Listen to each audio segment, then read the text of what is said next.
அவருக்கு பல்லு இல்லாதவர் வந்து சிம்பிள் ஆப்பிள் எப்படி சாப்பிடலாம் அப்படின்னு வேக வச்சு சாப்பிடலாம். ஒரு கதை நான் சொல்றேன், உண்மையா நடந்த சம்பவம். ஒரு பாடி பில்டர், அந்த பாடி பில்டருக்கு என்ன சொல்றாங்கன்னா, நீ ஆப்பிள் சாப்பிடு அப்படின்னு அவருக்கு சொல்றாங்க. இது முன்னாடி யூஎஸ்ல நடந்த சம்பவம். அவருக்கு ஒரு அசிஸ்டன்ட் இருப்பார் இல்லையா, அந்த அசிஸ்டன்ட் என்ன பண்ணாரு, ஆப்பிள் வந்து என்ன சொல்றாங்கன்னா வேக வச்சு சாப்பிடணும், உள்ள இருக்க ஃபிளஷை மட்டும் அவர் வேக வச்சு சாப்பிடுறாரு. இந்த அசிஸ்டன்ட் என்ன பண்றாருன்னா மேல இருக்க தோலை பூரா அவர் சாப்பிட்டுறாரு. இப்போ இவருடைய பெர்ஃபார்மன்ஸை விட எது ஃபிளஷை சாப்பிட்டவர பெர்ஃபார்மன்ஸை விட அசிஸ்டன்ட் அந்த தோலை சாப்பிட்டுருப்பார்ல அவரோட பெர்ஃபார்மன்ஸ் தான் அதிகமாச்சு.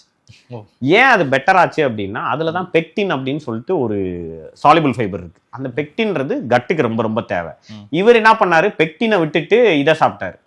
அதுக்கப்புறம் இதுல இருந்து அடுத்த கட்ட ரிசர்ச் என்ன பண்றாங்கன்னா, இவர் வேக வச்சு தானே சாப்பிட்டாரு, இந்த பெக்டினை வேக வச்சு சாப்பிட்டா என்ன ஆகும் அப்படின்றப்ப அந்த பெர்ஃபார்மன்ஸ் தான் அதிகமாச்சு. அதனாலதான் வெளிநாடுகள் எப்படி இருக்கும்னா ஆப்பிள் பை அந்த மாதிரியான சாப்பாடு வந்து நிறைய இருக்கும்.